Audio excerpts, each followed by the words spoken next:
Good evening and welcome to NTD News. I'm Stephanie Cox. Here are today's top stories. The Biden administration's vaccine requirement for private businesses is going away. OSHA says it has decided to withdraw the mandate given the Supreme Court's decision. The FDA blocks the use of the two leading monoclonal antibody medicines for COVID-19, stating they don't work against the Omicron variant. An assistant professor of medicine explains the decision. As tensions rise, the White House today takes new action to deter Russia from invading Ukraine. The plan aims to control exports and to prevent a gas supply shortage in Europe. And a warning today from the International Monetary Fund that this conflict could cause higher energy costs and prolonged inflation. A U.S. senator asks the Department of Defense to preserve what he calls alarming health data. It shows alleged spikes in miscarriage and cancer cases in the military. Vaccine safety is questioned. And another NYPD officer has died from the shooting in Harlem on Friday. A gunman opened fire on him and another officer when they responded to a domestic disturbance call.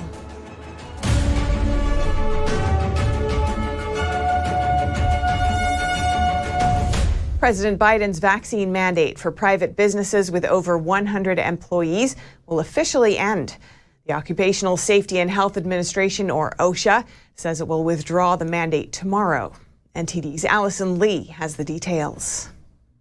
OSHA announced in the Federal Register on Tuesday that it will officially withdraw its vaccine requirement on Wednesday. The mandate would have required 80 million Americans in the private sector to either get vaccinated or undergo weekly virus tests and wear a mask at work. Multiple groups sued OSHA immediately after it announced the plan last November. The Supreme Court on January 13th blocked the mandate, saying that the plaintiffs are likely to prevail in court. A number of large companies halted their vaccine mandates following the Supreme Court ruling. OSHA also says it chose to withdraw the rule after evaluating the court's decision. But the agency says it continues to strongly encourage the vaccination of workers against the continuing dangers posed by COVID-19 in the workplace. Allison Lee, NTD News. And there's a dramatic reversal of New York State's indoor mask mandate. A state appeals court judge has just ruled to keep the mandate in place for now. Yesterday, a New York Supreme Court judge overturned the governor's mask mandate, ruling that the governor doesn't have the authority to implement it. Governor Kathy Hochul appealed the decision, and Judge Robert Miller agreed to halt the first judge's decision. This means the mask mandate is still in place while the case is appealed. The governor said in response that she applauds the appellate court's decision for, quote, siding with common sense and granting an interim stay to keep the state's important masking regulations in place. Hochul also said that she will not stop fighting to protect New Yorkers. The plaintiff's attorney has vowed to take the challenge as far as it needs to go, saying the appeals court judge made the wrong decision. And the Food and Drug Administration is now restricting the use of monoclonal antibody treatments for COVID-19. They say the data shows such treatments are highly unlikely to work against the Omicron variant. NTD's Jason Perry has the story. Now that the Omicron variant accounts for about 99% of cases in the United States, the FDA has blocked the two leading monoclonal antibody medicines. The two treatments, Eli Lilly and Regeneron, have been administered to millions of Americans to treat COVID-19, but the FDA says they don't work against the Omicron variant. Florida disagrees with the decision in the absence of clinical evidence. What the FDA is making clear is that these treatments, the ones that they are fighting over, that the governor is fighting over, do not work against Omicron, and they have side effects. That is what the scientists are saying. To date, such clinical evidence has not been provided by the FDA. But according to Dr. Roger Schultz, a pulmonologist and assistant professor at Loma Linda University, there is plenty of data to back up the FDA's decision. And remember, back in November, Regeneron themselves actually put out a press release saying that they were concerned that their product would not bind the Omicron variant very well. And actually, we actually have hard numbers and data now that's showing that the amount of antibodies that we have to give of these products to neutralize the virus is so high in the cases of Regeneron and Lilly that it's just not practically feasible to use these as medications in this case. Florida Surgeon General Dr. Joseph Lapido said in an interview on CBS 12 that using something like the Regeneron product or another monoclonal antibody is a better clinical decision than not giving that patient anything at all. That's because the risk is low. And with these options out of the picture, hospitals will be looking for other ways to treat COVID-19.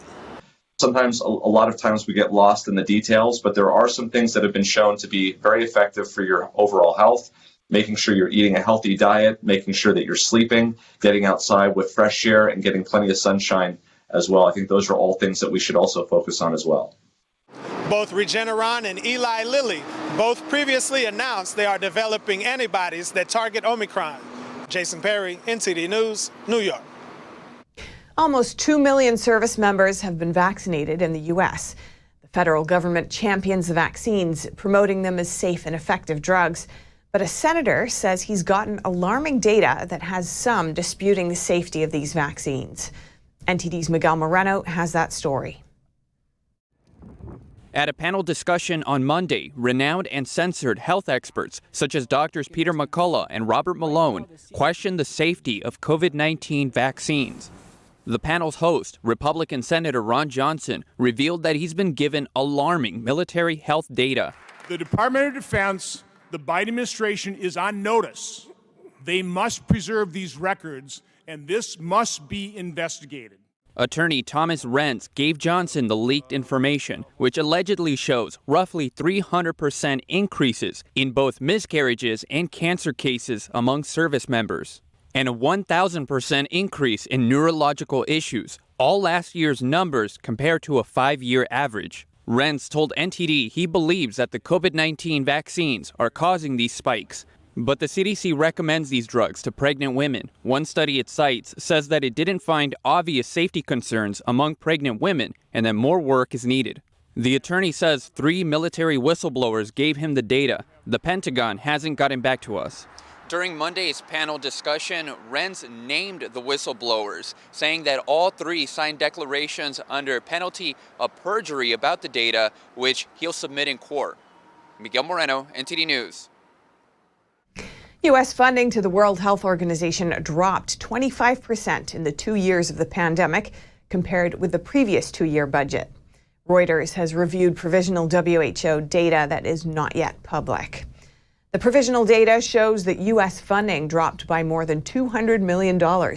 It went from $890 million in 2018 and 2019 to $670 million in 2020 and 2021. Most of the decline took place under the Trump administration. Former President Trump also moved to withdraw the U.S. from the WHO, accusing it of being too close to the Chinese regime. President Biden kept the U.S. in the organization and doubled the funding after taking office. He also pledged an additional $280 million in December. During the past 2 years, Germany overtook the U.S. as the biggest donor to the WHO. Gave the organization more than $1 billion. The Bill and Melinda Gates Foundation is the 3rd largest donor. It gave the WHO $580 million over the past 2 years. And a warning today that the Russian-Ukraine conflict could cause higher energy costs and lingering inflation. The White House today took further actions to try and deter Russia from launching an attack. The Biden administration is threatening to use export controls to hurt Russian industries. And the U.S. is now working to locate non-Russian natural gas stockpiles to protect Europe from a gas supply shortage. NTD's Melina Weisskopf has the latest details. The Russian-Ukraine conflict is far from our shores, but we could see higher energy costs because of it, along with lingering inflation. That's a warning from the International Monetary Fund today. And therefore of energy costs more broadly for many countries in the world. So in terms of headline inflation numbers, that certainly could keep headline inflation much more elevated for longer. The White House today announced they're working to locate non-Russian natural gas stockpiles. The administration says it's a plan to help avert a gas supply shortage in Europe in the case of a Russian attack. We're in discussion with major natural gas producers around the globe to understand their capacity and willingness to temporarily surge natural gas output and to allocate these volumes to European buyers. Russia supplies nearly half of Europe's natural gas, and some of it flows through Ukraine. To deter an attack, Biden is threatening to use export controls. We have no intention of putting American forces or NATO forces in Ukraine. But as I said, there are going to be serious economic consequences if he moves. The proposed export controls would deprive Russia of semiconductor technology, a hard blow to Russian industries. This same method was used on China's Huawei last year, causing a sharp drop in their revenue. And in the face of joined NATO forces, China and Russia are tightening up their relationship. Today, Putin solidified his support for the Beijing Olympics. During the Beijing Olympic 2022 opening, we will meet with Chinese President Xi Jinping. We will set up new plans for collaboration. He's joining Chinese leader Xi Jinping in rejecting the diplomatic boycott led by some Western countries. The boycott is meant to condemn China for its ongoing genocide and human rights abuses. And the bond doesn't stop at the Olympics. The two countries are strengthening their military relations. Today, Russia and China began a joint naval drill in the western part of the Arabian Sea. U.S. troops are now on heightened alert. The Pentagon has around 8,500 troops that are ready for a possible deployment to Eastern Europe to protect Ukraine. Reporting in Washington, D.C., Melina Weiskup, NTD News. A second New York City police officer has died of injuries from a shooting in Harlem last week. He and two other officers were responding to a domestic disturbance call. 27-year-old Officer Wilbert Mora had been in critical condition after a gunman shot him and another officer on Friday. He was taken off life support at a Manhattan hospital 4 days after the shooting. The other officer, 22-year-old Jason Rivera, died on Friday. The officers were responding to a call by a woman who said she needed help with her adult son. They went to her apartment in Harlem, and the woman's son opened fire on them. A third officer later shot and killed the gunman. In a message announcing Mora's death, New York City Police Commissioner Keechant Sewell said, quote, "The grief in this department is incalculable.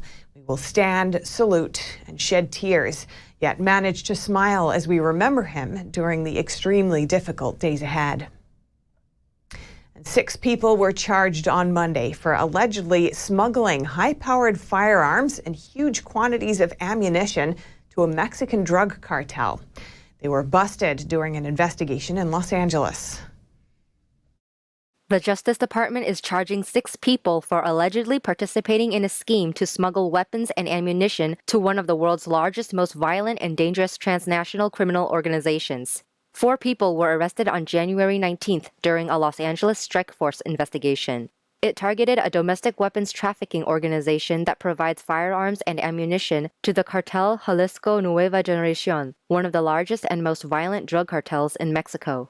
A total of 6 defendants were charged with a 23-count indictment for conspiring to violate federal export laws. Their ages range from 29 to 51 years old, mostly from California. If convicted, they can be sentenced to anywhere from 10 to 20 years in prison. The indictment alleges that a man from Whittier, California, who led the gun trafficking organization, used funds from narcotics to buy assault rifles, hundreds of thousands of rounds of ammunition, and numerous machine gun parts and accessories. Some had already been smuggled into Mexico, mostly since the beginning of the COVID-19 pandemic. In a statement, U.S. Attorney Tracy Wilkinson said, "We will continue our efforts to dismantle drug cartels by targeting their leadership as well as their soldiers, intercepting their narcotics and ill-gotten financial gains, and prosecuting those who provide the resources that allows the cartels to engage in acts of violence." 34-year-old Rafael Magallan Castillo is a fugitive believed to be in Mexico. Authorities are asking the public to help find him. General Motors announced plans today to spend nearly $7 billion to convert a factory that'll make electric pickup trucks and to build a new battery cell plant. It's the company's largest investment ever in its home state of Michigan. The move intensifies a battle with rival Ford Motor Company for EV supremacy in North America. GM announced the move on Tuesday in Michigan's capital of Lansing. The automaker plans to spend up to $4 billion converting and expanding its Orion Township assembly factory to make electric pickups. And it plans to spend another $1.5 to $2.5 billion to build a third U.S. battery cell plant with a joint venture partner in Lansing. It'll create up to 4,000 jobs and keep another 1,000 already in place at an underutilized assembly plant north of Detroit. Michigan's Economic Development Board on Tuesday approved $824 million in incentives and assistance for Detroit-based GM. The announcement is a critical win for Michigan. The state recently set aside $1 billion to land major business projects, and a large portion of that will go to the GM facilities. Last year, Michigan lost out on Ford Motor Company's $11 billion investment in 3 battery plants and a new vehicle assembly plant that went to Kentucky and Tennessee. GM and Ford are both vying for a larger share of the North American EV market. Both automakers, however, will have to contend with current leader Tesla. Tesla will soon open a second U.S. plant in Austin, Texas, and is on pace to sell more than 1 million electric vehicles globally in 2022. GM said its new plant will enable the company to build more than 600,000 electric trucks a year by late 2024. That, combined with 3 other plants, will bring the company's total North American EV production capacity to more than 1 million units by late 2025. GM also plans on building a 4th battery cell plant in the U.S., but the location for that project hasn't been announced. Ford said it will also have the annual capacity to build 600,000 electric vehicles within 24 months. It's aiming to become the clear number 2 electric vehicle maker in North America, behind Tesla. Today, administrators of the most widely used standardized test in America, the SAT, announced that the exam will soon be exclusively digital. That's in an attempt to address concerns over racial discrimination and decrease stress for students. NTD's Chenny Wu tells us more. If somebody you know is taking the SAT in 2 or more years, they won't need to bring their number 2 pencil anymore. The College Board announced Tuesday that the SAT standardized exam will be delivered digitally by 2024. Test takers will be allowed to use their own laptops or tablets, or a school-issued device, but they'll still have to take the exam at a school or a test center with a proctor present, not at home. The announcement comes after College Board piloted the digital SAT in the U.S. and internationally. It found that 80% of students said they found it to be less stressful, and 100% of educators reported having a positive experience. And a digital test is not the only change in store. The College Board website says the test will be about 2 hours instead of 3 for the current SAT, with more time per question. Also, the reading passages will be shorter with only 1 question tied to each, and calculators will be allowed on the entire math section. Priscilla Rodriguez, Vice President of College Readiness Assessments at College Board, said the digital SAT will be easier to take, easier to give, and more relevant. The change comes amid criticism that the exams favor wealthy white applicants and disadvantage minority and low-income students. That's partly because poor and minority students may not have access to expensive test preparation classes. An increasing number of schools, including Harvard and Columbia, have in recent years adopted test optional policies, which let students decide whether to include scores with their applications. Chenny Wu, NTD News. Over the weekend, Shen Yun Performing Arts toured in 4 different cities in America and Europe. Among the audience members were government officials who said they appreciate the positive energy the performance brought to their city. Here's more. Thank you for an incredible show. Today was not just a show of beauty, it was a show of cultural enrichment. Over the weekend, Shen Yun Performing Arts delivered over 10 performances in 4 different cities across the U.S. and Europe. The mayors of Pittsburgh, Pennsylvania and Greeley, Colorado issued proclamations to the performers. It was beautiful in many ways, and I think that the more people that would see that, they would be inspired. Because it was such a positive message that was given. Congressman Ken Buck of Colorado watched the final performance in Greeley. Oh, it's really heartwarming. It was a beautiful performance, beautiful dance, and the music was beautiful. But what I really loved about it was the the cultural aspect, how the Chinese culture was displayed and accepted by the audience. I really felt that it was a special moment here to see that. He says Shen Yun's positive messages can uplift people's spirits, especially in the midst of a pandemic. Because we are challenged right now with the pandemic, and because we're challenged in other ways, there are very serious matters going on in the world, and there are serious issues here at home. And I think people are depressed and really searching for something positive. And this performance was very positive and uplifting. I really enjoyed the power of overcoming, that method of overcoming, the whole situation where you never give up. It's thought-provoking. Mayor Gainey says he appreciates Shen Yun's mission to bring back the China before communism. And what you've seen in there is the divine entity that you brought up in regards to China never should be destroyed. Matter of fact, it should be celebrated because it's the birthstone of civilization and how it started. So when we talk about that divine being, when we talk about the history, when we talk about the culture, no one can grow if they don't know it. So I'm glad that you presented it today. You use your divine inner spirit to continue to grow even in the midst of adversity.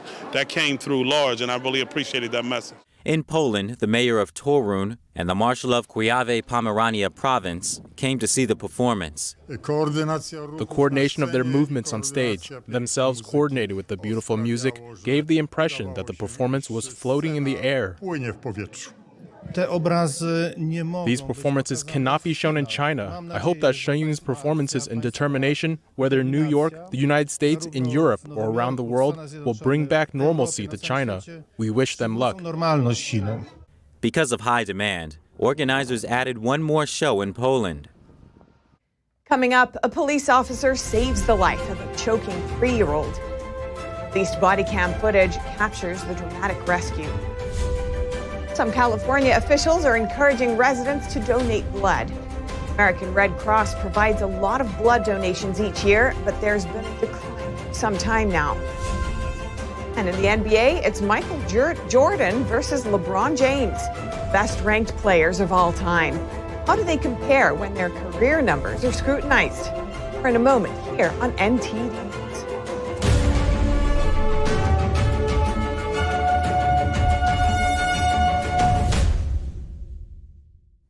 On Monday, LAPD released body cam footage of an officer rescuing a choking toddler. Though the footage may be disturbing to some viewers, the girl was sent to the hospital in stable condition. I don't know what's wrong, officer, please. Over here. Please, I don't know what's wrong. I don't know what's wrong, officer, please. Police body cam footage capture the dramatic moments of an officer resuscitating a choking child. First of all, when he approached me with her, the color was really pale. She wasn't reacting or any way. She was just slumped over his arms. On the evening of January 19th, in Los Angeles, a father rushed towards an officer with his unconscious daughter in his hands. Something came out. The LAPD sergeant called for backup and found something in the girl's throat, causing her to choke. He performed a finger sweep and back thrust, dislodging the object. All of LAPD personnel is given or provided with first aid training, and there's, I believe, biannual or every 2 years we have a training update for first aid, and it's an extensive course, but we're able to help out because we are first responders. It is time consuming, but I believe that, the training that the LAPD provided will definitely help in this case. Something came out. The girl was awake within moments. LAPD said the fire department took the child to Children's Hospital Los Angeles, where she was treated by medical staff and listed in stable condition. The American Red Cross says they supply 40% of the nation's blood supply. And the Red Cross is encouraging Californian residents to donate. NTD's David Lamb reports. A Red Cross chapter in California said on Tuesday morning that it will take a while for the blood supply to recover. Los Angeles County hospitals have faced depleted blood supplies amid the Omicron surge and flu season. On January 11th, the American Red Cross declared the blood crisis as the worst blood shortage in over a decade, posing a concerning risk to patient care. The Harbor UCLA Medical Center's Trauma Center had to stop accepting new patients for over 2 hours earlier this month due to insufficient blood supplies. A director with the LA County Emergency said a closure like that had never happened in the past 30 years in the county. LA County officials are urging residents to donate blood. Amid this crisis, doctors had to decide which patients receive blood transfusions and who will have to wait. Since March 2020, there has been a 10% decline in blood donations, and a 62% drop in college and high school blood drives was due to the pandemic. Reasons may include illness, weather-related closures, and staffing limitations. The American Red Cross is partnering with the NFL to encourage blood donations. For the remainder of this month, anyone who donates blood will have a chance to win 2 Super Bowl tickets in Los Angeles next month. David Lamb, NTD News, California.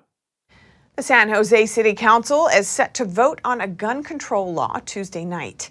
If passed, it would be the first of its kind in the nation. The law would tax gun owners and require them to carry liability insurance. San Jose City Council will vote on the evening of January 25th on a new ordinance targeting gun owners. Gun owners would need to carry liability insurance, as well as pay a $25 annual fee to fund public gun violence reduction programs. According to the San Jose government website, this fund would make San Jose the first city in the nation with such gun violence reduction proposals. More than 200 San Joseans every single year suffer death or serious injury as a result of firearms. The proposed ordinance is based on research from the Pacific Institute for Research and Evaluation, published last November. The research reported an average of 58 gun-related deaths per year in San Jose. The new ordinance was first proposed in June 2021 after the Bay Area's largest mass shooting at the Valley Transit Authority rail yard in San Jose.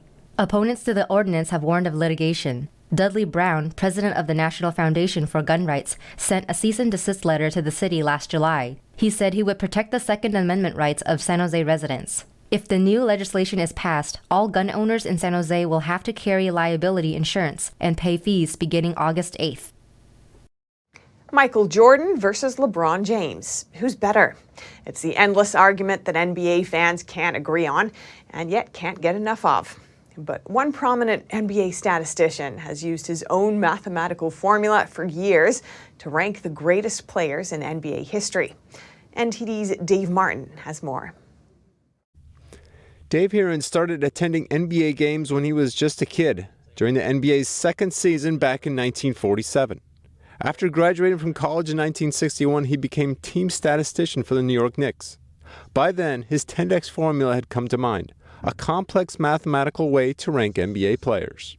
But I think really this has to do more with logic than math. It combines the two, because you can put up all kinds of arithmetic and it doesn't mean anything unless it makes sense.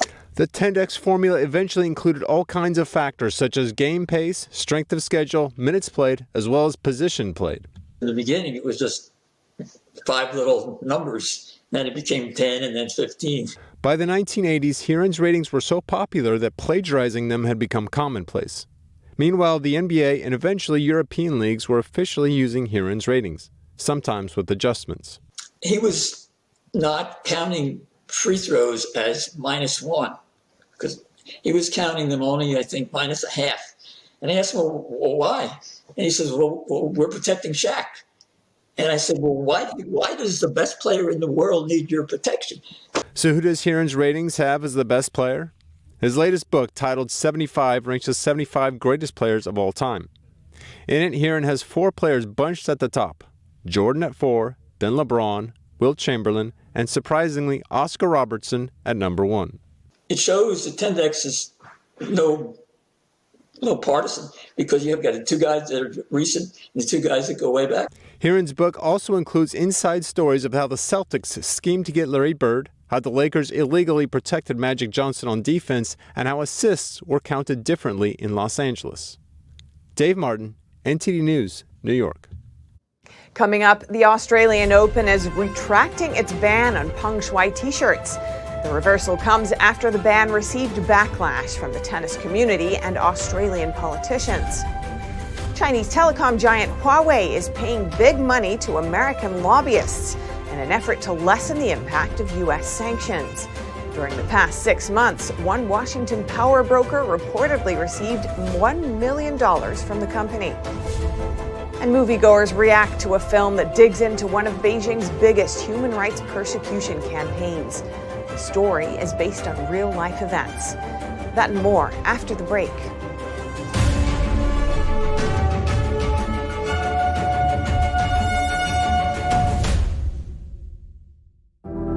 Secure, the true solution for your digital privacy and security. Secure is a private and secure messaging and email solution hosted in Switzerland, using military-grade encryption and Swiss privacy laws, giving you true privacy. Secure is 100% private and does not collect or sell any of your personal data. Secure's Helix technology connects you securely to our Swiss servers without the need of a VPN, guaranteeing privacy and security for all your communications. Secure Messenger doesn't require your phone number or any personal data that hackers target. Chat by Invites allows you to chat privately and securely with anyone outside of your secure network without the need for others to download Secure. Secure Send offers you a private and secure way to email anyone outside of Secure. You won't find this level of privacy or security on any other email or instant messaging application. Visit secure.com. Regain and protect your privacy today. You worked hard for your money. You invest in stability for your retirement and your family's future, to build and leave them with something greater. The next unprecedented financial crisis, political misstep, or unstable government can depreciate it all away. It was called the gold standard for a reason, the financial preservation of tomorrow. Diversify your assets against inflation, market volatility, and the unknown with real money. Hedge your wealth with the purest form of money, physical gold and silver. Because any currency printed on paper can be manipulated. What's backing up your IRA? Do what you need to do right now to be prepared with the Reagan Gold Group. Visit now, rggusakit.com, or call us at 866-912-1384. Receive up to $2,500 in free silver coins and a free safe with your new precious metals IRA. Call now.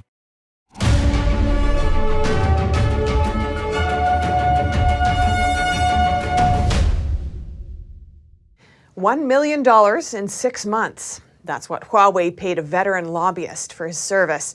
And he's one of half a dozen lobbyists on Huawei's list trying to influence the White House. NTD's Tiffany Meyer has the story. A lobbyist for Chinese tech giant Huawei reportedly took home a significant paycheck over the past half year, totaling $1 million. Federal disclosures revealed Tony Podesta took home the payment for his work in lobbying the White House. The company paid Podesta $500,000 in just the fourth quarter last year. According to a disclosure form, the lobbying targeted the executive office of the president and centered around telecommunication services and impacted trade issues. Huawei was put under U.S. trade sanctions under the Trump administration. A disclosure form filed last week shows Podesta was compensated $1 million in total over a 6-month period for his work. Huawei has faced international scrutiny in recent years. The U.S. has flagged the company as a national security threat, referring to its close ties with the Chinese Communist regime.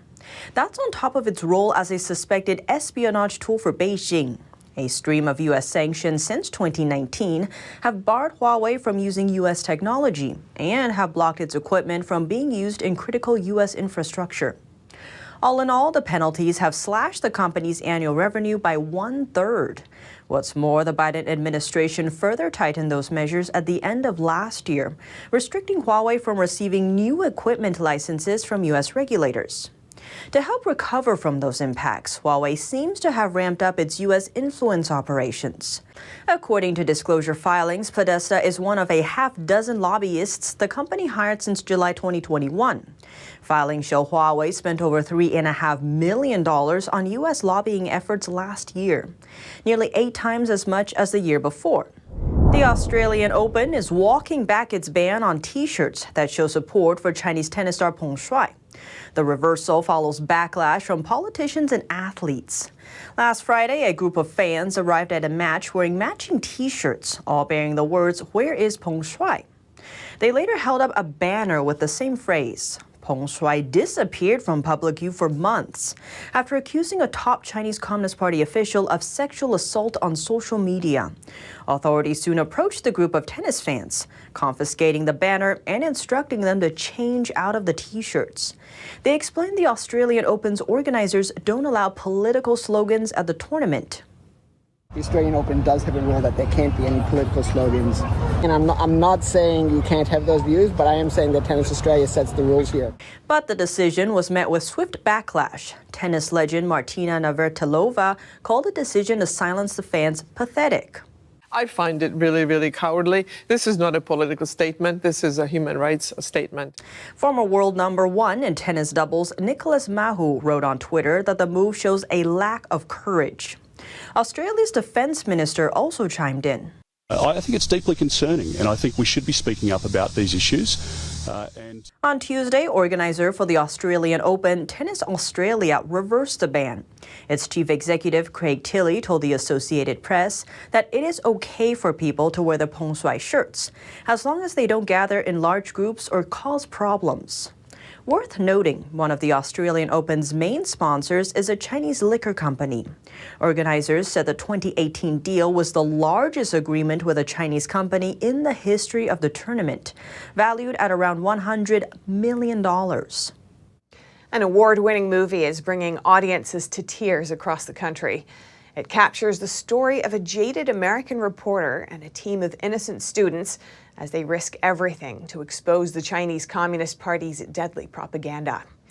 NTD's Juliet Song has more on the big screen release. More than 10,000 Falun Gong practitioners protested peacefully in Beijing, China. The movie is based on true events. It follows the story of Wang, a student at a top university in China. Wang practices Falun Gong, a spiritual meditation discipline that teaches the principles of truthfulness, compassion, and tolerance. But overnight, Wang finds himself an enemy of the state.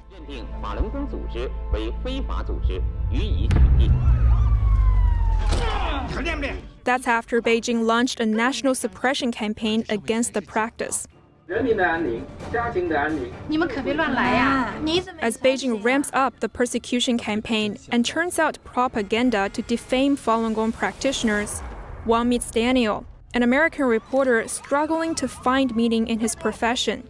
Together, they're faced with a choice: to tell the truth, risking their careers or even lives, or stay silent.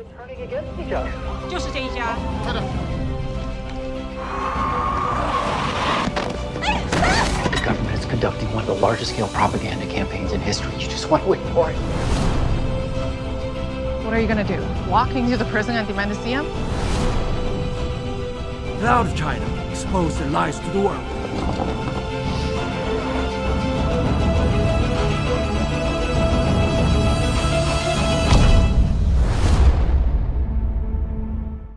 In Delaware, State Senator Dave Lawson gave his take on the film.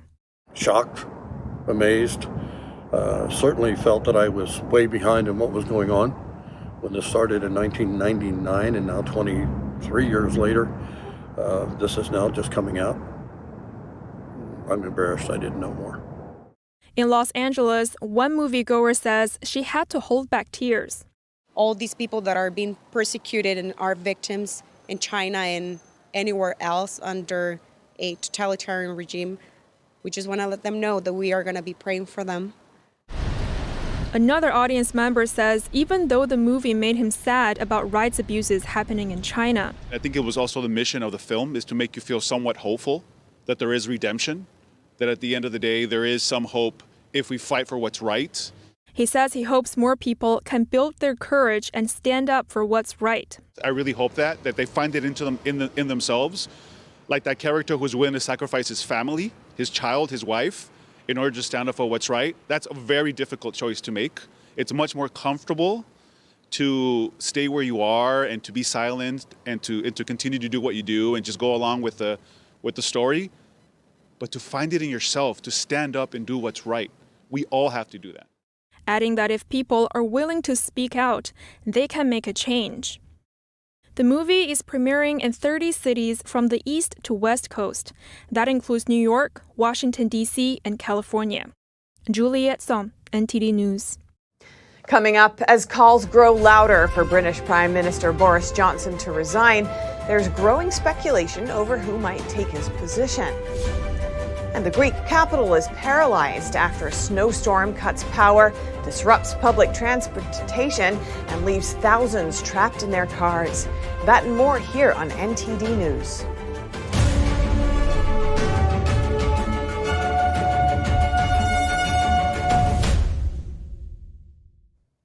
A vote of no confidence in British Prime Minister Boris Johnson could be triggered if 54 Conservative politicians submit letters of no confidence.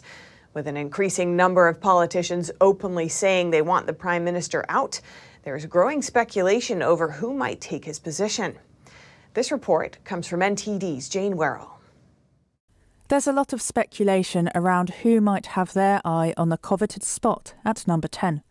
While it looks like C. Gray's report into Partygate won't be published this week as expected, last week was another difficult Prime Minister's questions for Boris Johnson, with former Brexit Secretary David Davis calling for his resignation. In the name of God, go. Plus, he's faced allegations over firing Nusrat Ghani from her ministerial position in 2020. She says a government whip told her she was sacked because of her Muslimness. And accusations from MP William Bragg that his colleagues have been blackmailed into supporting the Prime Minister. The reports of which I'm aware would seem to constitute blackmail. As such, it would be my general advice to colleagues to report these matters to the Speaker of the House of Commons and the Commissioner of the Metropolitan Police, and they're also welcome to contact me at any time. A vote of no confidence in Boris Johnson could be triggered by 54 Tory MPs submitting letters of no confidence. If half of his own MPs vote against him in a subsequent vote, he'd be gone and a Conservative leadership contest would be launched. The two names we often hear as potential leadership contenders are Rishi Sunak and Liz Truss. Foreign Secretary Liz Truss regularly tops polls for Conservative members, a former Remainer who's championed Brexit. Chancellor Rishi Sunak, who launched a £400 billion rescue package for COVID. He has presided over the highest tax burden in 70 years, though insists he's a low-tax Conservative. Others include Jeremy Hunt, who was head-to-head with Johnson in the last leadership contest, and Health Secretary Sajid Javid. The last no-confidence vote in Parliament was in December 2018, when MPs angry with Theresa May's Brexit policies triggered a no-confidence vote. She survived that vote, but she resigned 5 months later. For Boris Johnson, he's got a long list of difficulties. Amid them, with Christian Wakefield, the Conservative MP, defect to Labour. Many of his own MPs do support him. Jacob Rees-Mogg earlier said that it's an honour to serve under him. Boris Johnson, though, is expected to face more challenges to his leadership in the next Prime Minister's questions. Jane Werrell, NTD News, London. UK travel firms are reporting a surge in bookings for foreign vacations following a decision to drop testing and self-isolation requirements for people arriving in England. From February the 11th, fully vaccinated travellers arriving in England or Scotland will no longer need to take a COVID test. Those who are not fully vaccinated will no longer need to self-isolate, but they will need pre-departure and day 2 tests. The airline and tour operator run by Jet2 reported a notable increase in demand for holidays and flights after the policy was revealed on Monday afternoon. Chief Executive Steve Heapy said customers are jumping at the chance to book their flights and holidays. Traditional holiday hotspots like Spain, Italy and Portugal are all proving popular with customers. The managing director at tour operator TUI says he expects holiday bookings this summer to be back to pre-pandemic levels. In France, charity associations say government measures to quell the pandemic have created a situation where students can't find work and sometimes don't have enough to eat. NTD's France correspondent David Vives has this report. Despite the progressive lifting of restrictions, the situation for French students doesn't seem to be getting any better. Christian Lampin is spokesperson of charity association Secours Populaire. The association helped to give out food to around 3 million people in France in 2021 and also provided support for lodging and other needs. He says students were the group most impacted by COVID measures. Regarding young people that came to seek help, it was like a tsunami. Sometimes it was about just giving food to them so that they can fill their fridges. Besides the food, we also saw that there was a lot of distress. He says that usually students can find ways to help themselves, and eventually the parents help. But due to lockdowns and travel restrictions, some students were left to fend for themselves. Although the lockdown has been lifted, the difficulties are still there. This food distribution center had a queue spanning several streets last year, and this year it's getting longer. We contacted the charity to understand why. The spokesperson said the ordered closure of restaurants, bars and childcare services heavily impacted the economy during lockdown, and these employers typically hire students. Lampin confirmed this. When you know that 1 out of 2 students work to finance their university fees, no job, no solution, it's very complicated for them. We have seen 40% more students, these people we'd never seen before, students that belong to the middle class. According to a president of a student association, middle-class students are left in an even more challenging situation as they are unable to access grants. David Vives, NTD News, Paris. In Greece, the army and rescue crews are scrambling to clear roads and free hundreds of drivers trapped on a major highway in Athens. This after a snowstorm hit the Greek capital on Monday, disrupting traffic and causing power cuts in the broader region. NTD's Earl Rhodes has more on this. Citizens of Athens on Tuesday woke up to a rare sight: the Greek capital and its ancient monuments under a thick carpet of snow.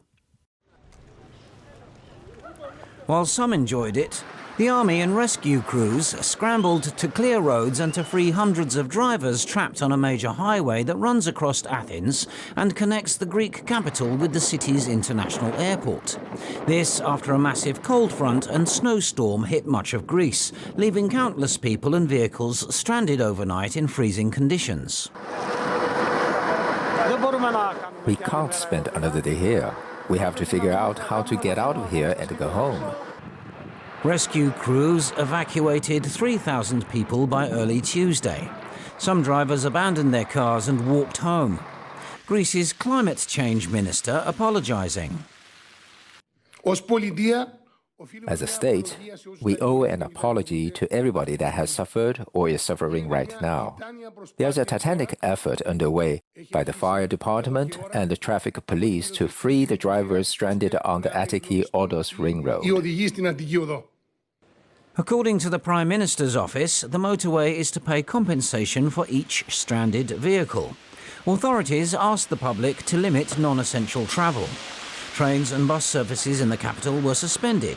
State services, vaccination centres, schools and non-essential shops in the wider Athens region shut. Parts of Athens were hit by power cuts. Heavy snowfall also brought operations at Istanbul Airport, Europe's biggest, to a standstill. On Monday, Turkey's flag carrier Turkish Airlines said it had cancelled all flights from Istanbul Airport as the airport closed operations. Turkish authorities declared administrative leave for all public institution personnel on Tuesday to decrease mobility. The storm is forecast to end on Wednesday. Earl Rhodes, NTD News. And from snowstorms to a historic heatwave in Brazil, where crowds of people flocked to Rio's iconic beaches. Cities like Sao Paulo and Rio de Janeiro in Brazil are roasting. Temperatures have exceeded 100 degrees Fahrenheit over the past few weeks. The heat wave is also affecting neighboring countries Argentina, Uruguay, and Paraguay. In these South American nations, important crops such as soybeans are at risk. Prolonged drought and low river levels have significantly impacted the harvest. Fortunately, rain is forecast for the weekend in Rio, which should help cool things down. And coming up, the Blue Boy by British painter Thomas Gainsborough will be on display in London for the first time in 100 years. And one woman dares to do the nearly impossible under the most difficult of circumstances, sailing across the Atlantic Ocean while battling incurable cancer. More to follow here on NTD News.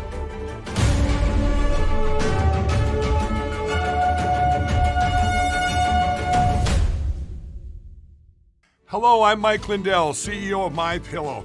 Cancel culture has not only affected myself and MyPillow, but also millions of you out there. My employees and I want to personally thank each and every one of you for all your support. At MyPillow, we have hundreds of products now, including my new slippers, bathrobes, sleepwear, and my new beds.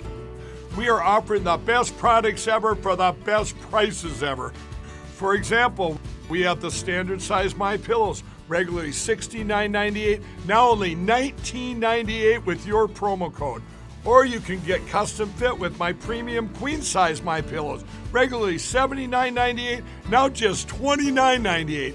Or my king size, regularly $89.98, now just $34.98. So go to mypillow.com now and use the promo code on your screen or call the 1-800 number below to receive these exclusive offers. Thank you and God bless.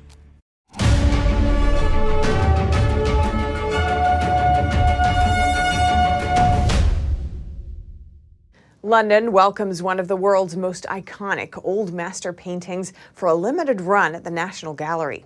The Blue Boy by British painter Gainsborough left the gallery a century ago, leaving behind a saddened British public.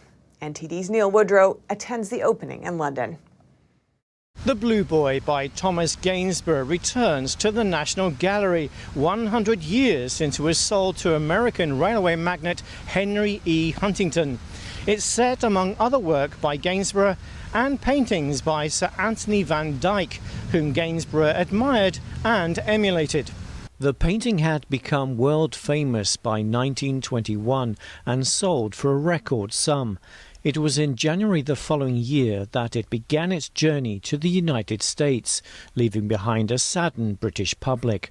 At the time, shortly after the First World War, reviewers made the analogy between the grief over lost youth on the Western Front, followed by yet another loss, that of the Blue Boy. The painting found its home at the Huntington Library, Art Museum and Botanical Gardens in California, and has never been sent out on loan since, until now.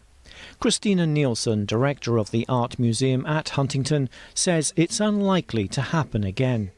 This is the only time we've considered lending it seriously.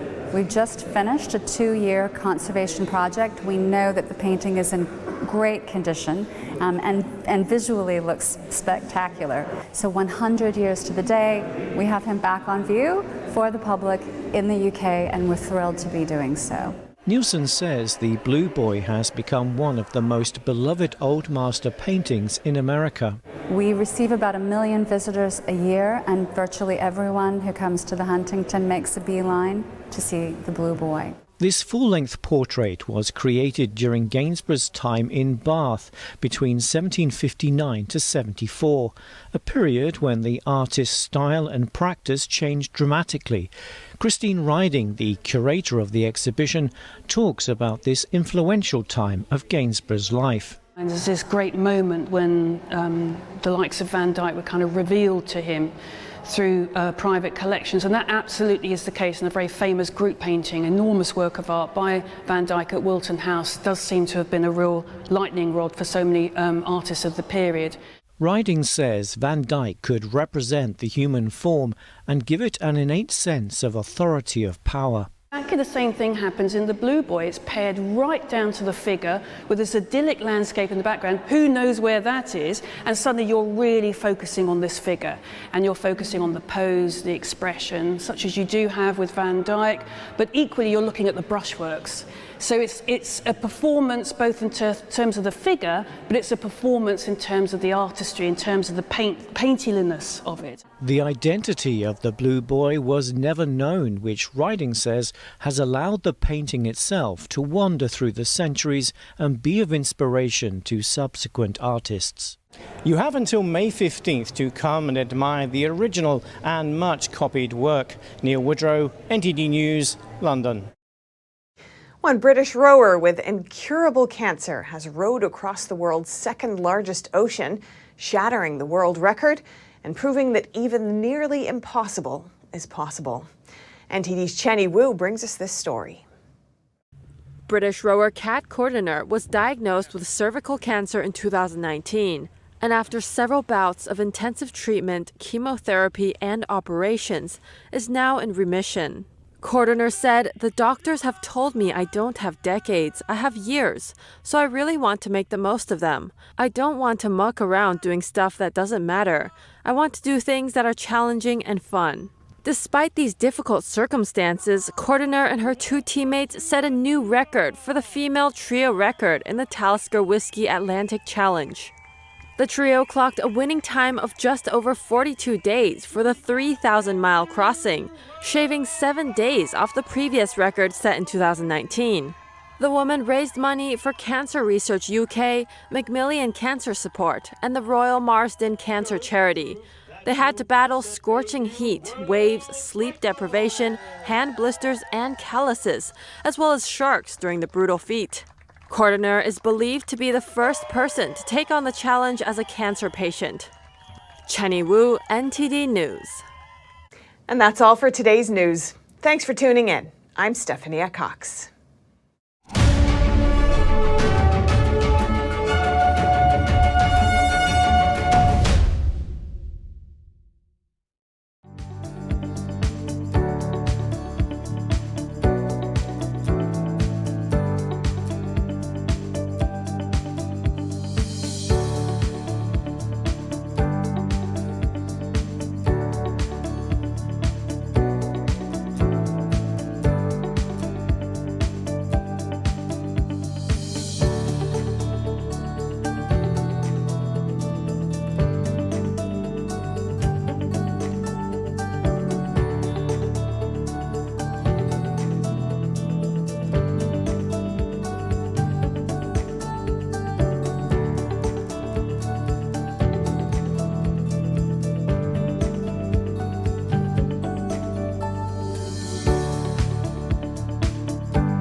Thanks for watching us on YouTube. Did you know YouTube only keeps selected videos on its platform? So if you want to make sure you get the full picture, just subscribe to our newsletter. Go to newsletter.ntd.com and sign up. It's free.